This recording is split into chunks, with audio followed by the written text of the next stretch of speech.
एकदन्ताय वक्रतुण्डाय गौरीतनया धीमहि गजेशानाय भालचन्द्राय श्रीगणेशाय धीमहि।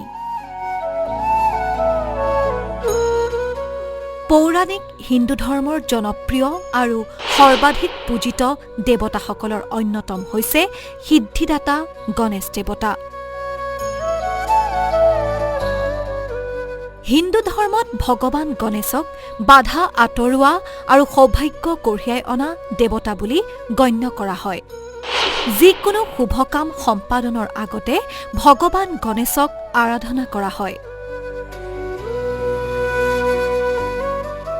পুৱাৰে পৰা অসমৰ বিভিন্ন প্ৰান্তৰ গণেশ মন্দিৰসমূহৰ লগতে মহানগৰীৰ গণেশ মন্দিৰসমূহতো সিদ্ধিদাতাৰ পূজা অৰ্চনাৰ বাবে ভক্তৰ লানি নিচিগা ভিৰ পৰিলক্ষিত হৈছে।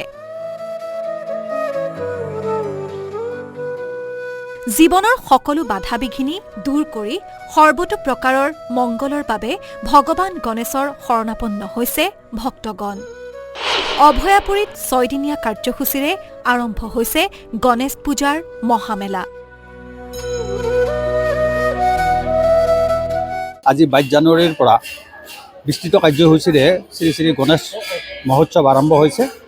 ৰাতিপুৱাৰ পৰা আমাৰ কেইবাটাও কাৰ্যসূচী আছিল আৰু এই বিস্তৃত কাৰ্যসূচী থাকিব অহা 27 জানুৱাৰীলৈকে। বজালীত ধৰ্মীয় ৰীতি নীতিৰে গণেশ দেৱতাক আৰাধনা কৰা হৈছে। বজালীৰ ঐতিহ্যমণ্ডিত ভূটান্ত হাদেৰী বদনকুচি চকত দুদিনীয়া কাৰ্যসূচীৰে গণেশ পূজাৰ বিশাল আয়োজন কৰা হৈছে।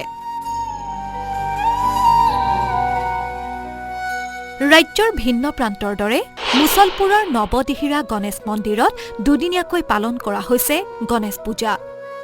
52 সংখ্যক গণেশ পূজা ভাগিত অংশগ্ৰহণৰ লগতে সিদ্ধিদাতাৰ শ্ৰীচৰণত প্ৰণিপাত জনাবলৈ ৰাজ্যৰ ভিন্ন প্ৰান্তৰ পৰা ভক্তসকল আহিছে নৱদিহিৰা গণেশ মন্দিৰলৈ।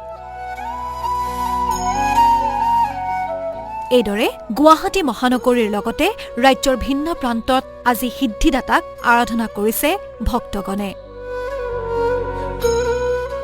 ব্যুৰ' ৰিপৰ্ট, আছাম টক্স।